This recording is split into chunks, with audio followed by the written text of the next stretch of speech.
Everyone, welcome to Sports Shorts Daily, presented by LeBear's Casino. Ronnie Rance alongside Tommy Krysan. TK joining us from Tremonti's Meat and Seafood in Baton Rouge, the home of lunch specials and some fantastic catering as well. And with football season and tailgating, make sure you include Tremonti's in all your plans. Well, today on Sports Shorts Daily, we will talk about, of course, this LSU game this weekend. The line has fallen by a point for you gamblers. The Tigers were a 3-point dog earlier when it came out against Mississippi State. Now they're only a 2-point dog. And I think a lot of that has to do with the history of this matchup. LSU has dominated this matchup, Tigers especially in Tiger Stadium. And regardless of how Mississippi State looked, I think the LSU talent level and expectation is making this line as LSU money is coming in on the Tigers. Saints, by the way, giant game this weekend in the Dome. I've already had people reach out about, trying to get tickets and that sort of thing. Good luck. You're going to pay a premium. Tom Brady and the Bucs coming into the Saints for the very first game of the year. Both teams 1-0. This is going to be an epic battle. Noon. Saints are a 3-point dog, and the over-under is 44.5 in that game. And coming up also in about 12 minutes, we'll announce the 2023 Louisiana Sports Hall of Fame induction class. It's a 10-person class, and there's some big household names in this class that'll take place next July, 27th through 29th in Natchitoches and Alexandria. 7-8 events going on. You need to be a part of it. Put it on your calendar. It's a fantastic event at the end of the summer. Fun for the whole family. Get a chance to interact not only with this 2023 Hall of Fame class, but also a lot of past inductees participate as well. And you're going to want to, once you hear the names of who's going in, we'll have that announcement for you in about 11 or 12 minutes from now. Let's bring in TK. Tommy, first off, being that we're baseball guys, got to mention this. Aaron Judge hit homers 56 and 57 last night for the Yankees, closing in on that Yankee record, Roger Maris, 61 in 1961. He's going to get it, no doubt, I think. Yeah, I think he's going to get it. He's going to be the MVP this year. And, that guy's he's so big, he's so talented, and he can hit the ball the other way hard. I know the right field fence in Yankee Stadium is a little bit short, close, yeah. But his home runs are averaging 412 feet. That's out of any park, okay? All you young kids, learn how to hit the ball the other way. Learn how to hit it hard. And, of course, he does a great job with that, and he's just an incredible player. The Yankees have, not been as good the last 4 or 5 weeks, but he's been the guy. And look, as far as I'm concerned, break whatever records you want. I don't recognize Barry Bonds as the home run leader. They started talking the other day how he passed Alex Rodriguez. I don't think Alex Rodriguez should be mentioned with his 600 and whatever home runs. Aaron Judge is truly an amazing baseball player. He's going to be the MVP. And, wow. It's interesting. You mentioned some guys, A-Rod and Bonds and really McGuire, the steroid, Balco, era. And those guys, you got some people that have strong opinions, that should they be in the Hall of Fame? Should they not be in the Hall of Fame? Should they be considered one of the greatest of all time? No question. We know Henry Aaron didn't do steroids. Okay. We know Babe Ruth didn't do steroids. But it was a different era. Albert Pujols. Okay. There's rumor about Albert Pujols, whether he did or didn't do stuff. I think largely because of his Latin background, and unfortunately, so many players from that background have dabbled in, hey, whatever I got to do to have an advantage, and so maybe he gets lumped in with that unfairly. But how about this? He hits home run number 697 the other day, I think it was, Tommy. And the fans catch the baseball. They want to give it back to him. They meet him up after the game, and Albert says, "You know what? No, that." Go ahead and keep the baseball. Here, matter of fact, I'm going to give you 2 more balls signed by me. It's going to mean more to you than me. That is unbelievable because, quite frankly, you take that 697 baseball, you send it to an auction house, you're going to get something. You're going to get $20,000 at least or something like that, right? Or much more than that, perhaps. Yeah, potentially, depending on how many he ends up hitting. But That's pretty cool, man. That just gives you an idea. Albert Pujols has always been thought of as a class act and a really good guy by his teammates and everybody else, and that shows it right there. It's very different than A-Rod. I'll tell you a story. Alex Rodriguez, there's a guy, a multimillionaire that lives in Austin, Texas, a giant UT backer, and he's a tremendous collector of memorabilia, whether it be Beatles or Alex used to call him up and say, "Hey, I got balls number, 501, 502, 503, and my uniform for sale. What will you give me?" Like Alex Rodriguez would literally hawk his items to this guy. And of course, this guy would pay a premium. And this was all before, it came out that he was on the steroids and everything. And of course, the value of everything, it's like a stock. He bought high and then he ended up, having it low. And I think he's kind of hanging on to most of it, just hoping over time it'll go back up. But Alex Rodriguez would get his baseballs and call this guy to sell them. And this was a guy making millions and tens of millions of dollars, and he was nickel and diamond, his merchandise, his glove, his hat, all this crap. Unbelievable. Yeah, no, and I know a lot of people that played with or against Rodriguez. A lot. I know a handful of people. Nobody has anything good to say about him. They have lots of good things to say about people like Pujols and Derek Jeter and on and on. But Rodriguez is for some reason he's vilified, almost like where LeBron is now. People don't like him. I mean, people don't watch when he's on ESPN on Sunday night, so they had to move him to the cast thing, like the Manning cast thing, because their ratings were going down. But people just refused to acknowledge him. So, Alex Rodriguez, as far as I'm concerned, his name shouldn't be in the record book because Ronnie, he cheated, he got caught, he apologized.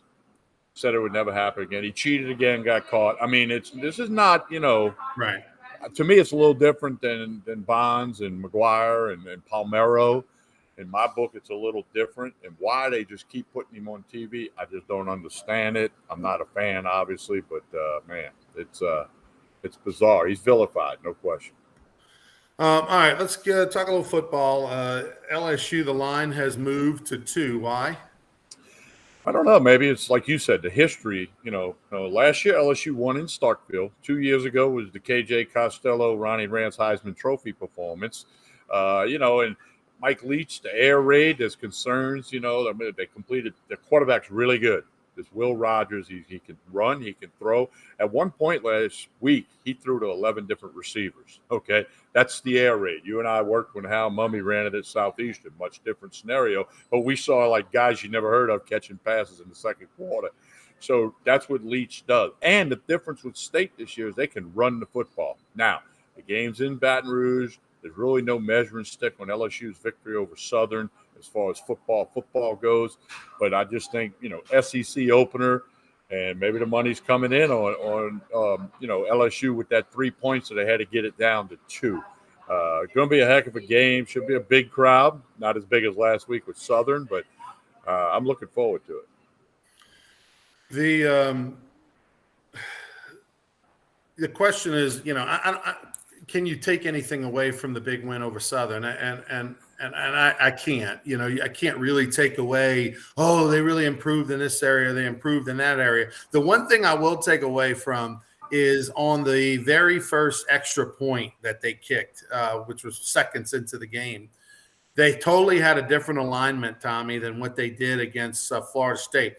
If you remember when they got the the kicks blocked against Florida State, they kind of flanked their wings, right? Like instead of flattening them out like this, put the center in the middle, put your biggest guys, shoulder to shoulder so that edge rusher has to come from way outside. Instead, they kind of did the Star Wars Falcon kind of, deal.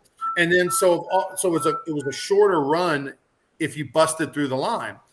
Well, this time they went with the flat, old-fashioned, look, and they put their legs one kind of stacked behind the other right about here, and then as soon as the ball was snapped, they kind of locked their legs or kind of stepped in and all closed the gap. I mean, it's just remedial 101 blocking on field goals, which I don't know why it took it 2 blocks in order for them to do that. But what was interesting was the left side of the line was more flat and which meant the corner had to come long, and the right side was a little bit more stacked. So Just funny that we got good coaches that make hundreds of thousands of dollars, Tommy, and it takes losing a game before you figure out how to block on an extra point. And Bill Polian is supposed to be the special teams guru. Right. I mean, and but I guess it's good that they realized they had to make a change both with personnel and the formation or the flanking or not flanking, like you said. But hey, it's proof that you take those extra points for granted, but it's proof that something can go wrong. Speaking of Southern, you on Hold the Rope last night with Skip and Cano on YouTube. You had Roman Banks, the athletic director from Southern University, on that show, and I know people are interested always in the financials. This is a financial windfall for Southern, right? I mean, you literally rent a few Dixieland charters, come across town, go back with a box lunch. That's it. There's no other expenses involved. So how much did they make, and what's been the reaction from Southern on this matchup? Well, they cleared $800,000, plus there was like $50,000 that went into the Southern Football Foundation. That was part of the contract with Verge Osbury that he had set up. And Roman Banks was, we made the comment like, hey, it was great national exposure. And Roman said much more important than that, it was exposure in Baton Rouge and Louisiana. He had people come up to him at the game that didn't know where Southern is. They couldn't have drove to Southern University without a GPS, okay? But then here's the important thing. They let Baton Rouge know that, hey, we're Southern University. We compete. We got a great band. We have 18,000 people at our games. When we play Jackson State, it's going to be 24,000. And he said he's had businesses, corporations reach out to him since the game Saturday. Hey, how can we get involved? Whether that's an outfield fence sign or that's giving a contribution to the football foundation, the athletic department, whatever. He really thinks this is going to benefit Southern for years to come, with the fact that, that this game got played and so many people became aware of Southern. And it sent a message that Southern will bring fans, all the restaurants, the convenience stores, hotels, not as much as if the team was from out of town. But Southern and LSU both have out-of-town fans that come stay at hotels, for their games. So it was just a win-win for Southern University, LSU, the two bands, the city of Baton Rouge, the state of Louisiana, SWAC football, HBCU. And it was just good all the way around. And Roman did a great job on Hold the Rope last night. You can go subscribe to Hold the Rope with Skip and Cano on YouTube, and you can check it out. We'll be putting clips up all week on social media of things that Roman said. It's really, really good. He was outstanding last night, and I've known him for a long time, worked with him at Southeastern 20 years ago. So he's a good guy. Tell me this, did he mention anything about future plans to play, or is this a one-time type of deal? Schedules are way out in advance. They'd love to play again. LSU will play Grambling next year, who they have never played in football. So, but he also thinks that this will, like when they play in other sports, the fans are going to have better recognition of their playing Southern, whether it's volleyball or it's softball or baseball, which that's the other thing Roman pointed out. The LSU Southern baseball is the longest continual games played with LSU and in-state teams, since Skip started doing that in the late 80s. So there's a lot more to – and look, they knew they were going to be mismatched on the field. That wasn't what was important. He wanted his guys to learn and compete.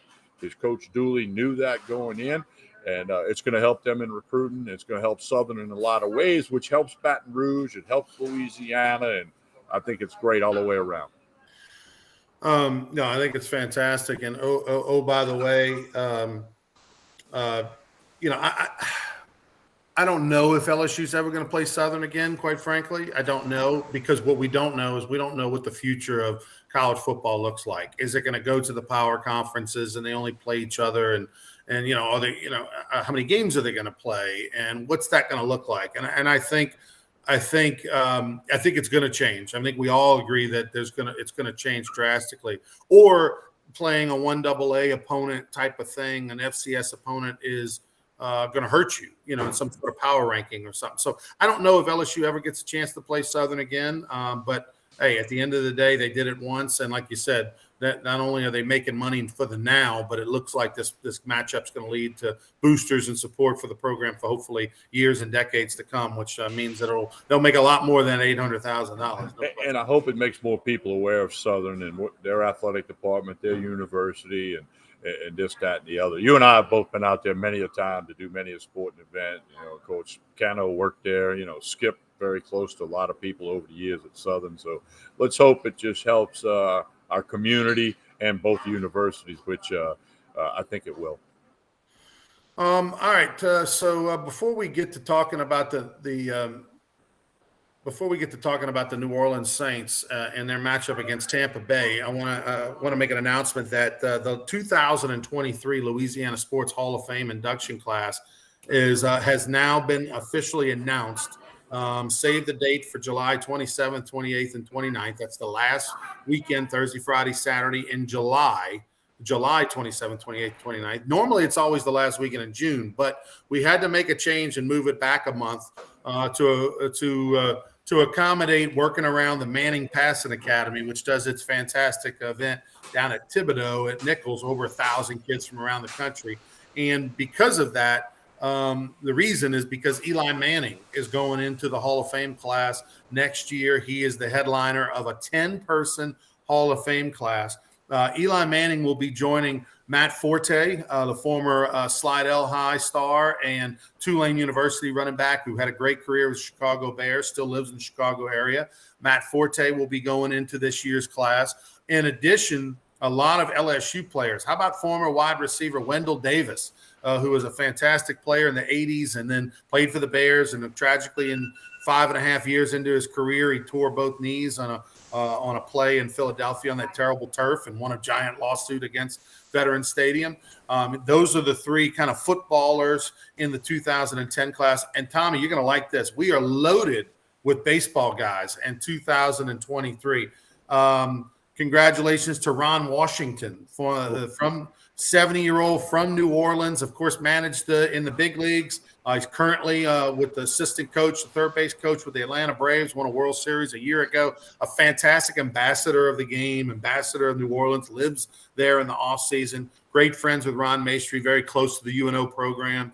And so Ron Washington going into the Hall of Fame.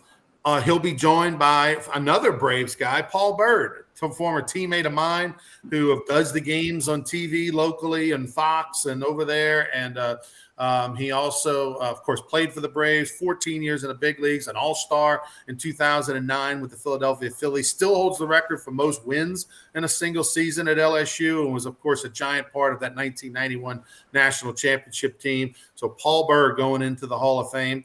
Not done yet with baseball, guys. Paul Maneri is going into this year's class.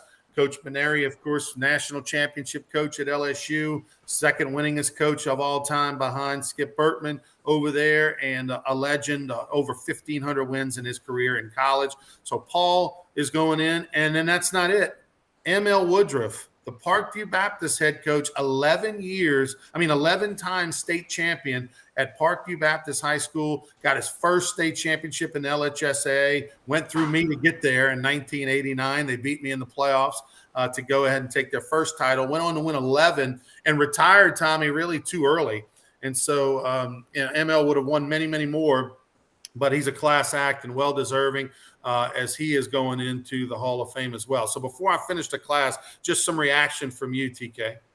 Well, I'm fired up. I mean, yeah, because of the baseball guys. And one thing, a lot of people don't realize, Paul Maneri played at LSU for a year and at the University of New Orleans for Ron Maestri for a couple of years. But no, and Coach Washington, he's a legend in New Orleans, in the baseball circles. If you go to Kirsch Rooney Park, where Delgado plays, his name's going to come up before you're there too long. I'm just excited for all of those people, you guys, and y'all got a large committee. Y'all do a great job. It's a tough job. Let's point that out to pick these people. But the class you got and the variety of the people and what they've done in their careers, I think it's outstanding. And I know we're going to be sharing a lot of stuff on social media in the coming weeks, and people need to try to plan to get the knack of this for this event. There's numerous things surrounding the actual induction, and we'll get all them details out. But I'm excited. I kind of knew about the class a few weeks ago. You shared some info with me, but now that it can be released publicly, I'm really happy for each of those people, their families, their teammates, their schools, their everything.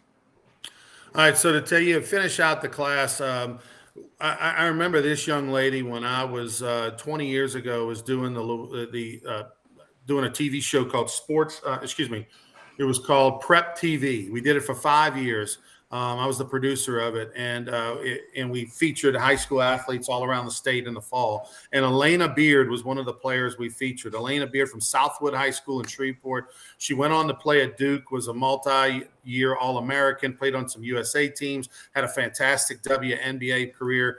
Elena Beard, she's going into the 2023 Hall of Fame class. She, in my mind, Tommy, if you ever watch her play, she's a left-handed version of Simone Augustus, maybe even a better ball handler. Simone was a little bigger. I mean, she's just a tick below Simone Augustus, who, by the way, is eligible next year to be on the ballot for the Hall of Fame class in Louisiana, along with a guy by the name of Drew Brees. I think maybe he'll get some votes. But Elena Beard going into the Hall of Fame, and also a couple other athletes to tell you about. Walter Davis, who was a fantastic track athlete, triple jump, long jump at LSU, multinational champions, USA member, qualified for Olympic team. Walter Davis, who's already in the LSU Hall of Fame, is now going to be in the Louisiana Sports Hall of Fame. And another guy who every year there's always the one person on that list that maybe you don't know so much about. And you're like, well, and for me, that was T. Barry Porter a number of years ago. He was a great rodeo champion. Or even Danielle Scott was like a name. Like, who's Danielle Scott? Greatest indoor player in volleyball in the United States history, right here in Baton Rouge. There's another guy by the name who I didn't really know about until we have a 40-person panel. They're all, they've got 150 names on a ballot. You narrow that ballot down in about half. Literally it's about a 3-4 hour process to select these Hall of Famers, and people will go in and talk about them and make cases for them. Walter Imahara. Okay, guy's name is Walter Imahara. He's in his late 80s, still alive and well, better shape than you and I, Tommy, ever will be. He is a national champion weightlifter, went to USL back in the late 50s when it wasn't USL. What was it, UIL or ULI or whatever it was before that became USL. And then competed in weightlifting into his 60s, became the National Federation head of the National Weightlifting Federation in this country, in the United States of America, spent, 5 decades of his career in weightlifting. And, he's sort of like the Gail Hatch, but really actually besides, but did it, as opposed to Gail more coached it, right? And so Gail's in the Louisiana Sports Hall of Fame. And Walter Imahara, who's a very successful businessman in the Lafayette area, unbelievable story, maybe the greatest story. Him and his family, he spent years in those, Japanese internment camps during World War II. That's how he grew up, and went on to, he still lives in Southwest Louisiana, and has a tremendous story. Walter Imahara, he's our 10th Hall of Famer. So 4 baseball guys: M.L. Woodruff, Paul Byrd, Ron Washington, Paul Maneri. 3 football guys in some way or shape or form: Matt Forte, Eli Manning, Wendell Davis. We have a women's basketball player in Elena Beard. We have a track athlete in Walter Davis, and Walter Imahara in weightlifting. That makes out your 10 Hall of Famers for this year's class. Well, and what I like about what you guys do, we all know we all know about Eli Manning. We all know he'll be a Hall of Fame. Drew Brees next year.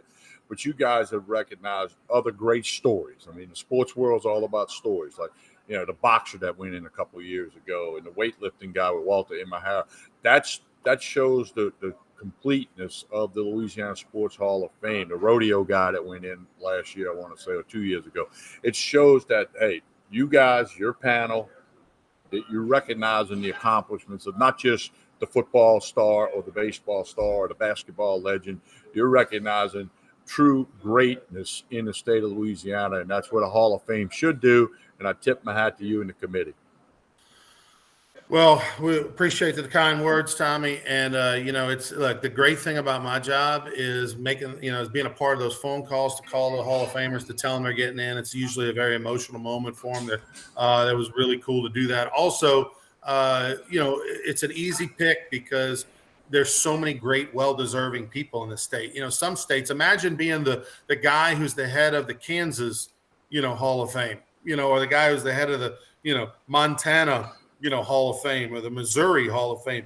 Give me the guy that does Louisiana Sports Hall of Fame. It's easy because so many great, well-deserved people. So plenty more on that. Although also tune in today, 12:30 Central Time. Wendell Davis will be joining Charles Hannegriff on his show on 104.5 ESPN Baton Rouge. He'll be a guest at 2 o'clock on Hunt and Hill. Paul Maneri will be on there at 2 o'clock. Ian, at 4 o'clock today will be 4 o'clock today, Paul Bird will be on Matt Moscona's show. So you get a little bit of Louisiana Sports Hall of Fame. Also tune in to Mike Detilier's show on WWL 430 today. Matt Forte will be on there. So we're going to have Hall of Famers all week on shows around the state promoting their induction in the 2023 class.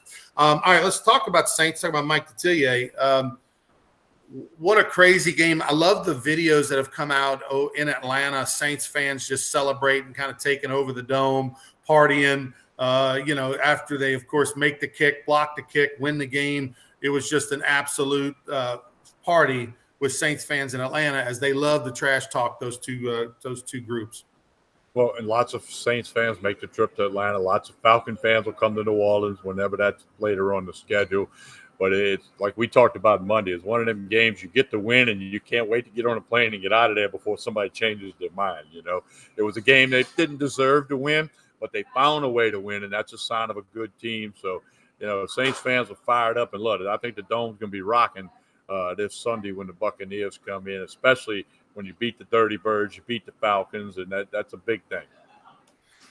By the way, SLI, the name, I always get that wrong. SLI, the name of Southwest Louisiana Institute. There you go. And then they became University of Southwest Louisiana. And of course, now the University of Louisiana Lafayette. And then they call themselves University of Louisiana. Hopefully they've settled on a name. All right. But they're not the only ones to have done that.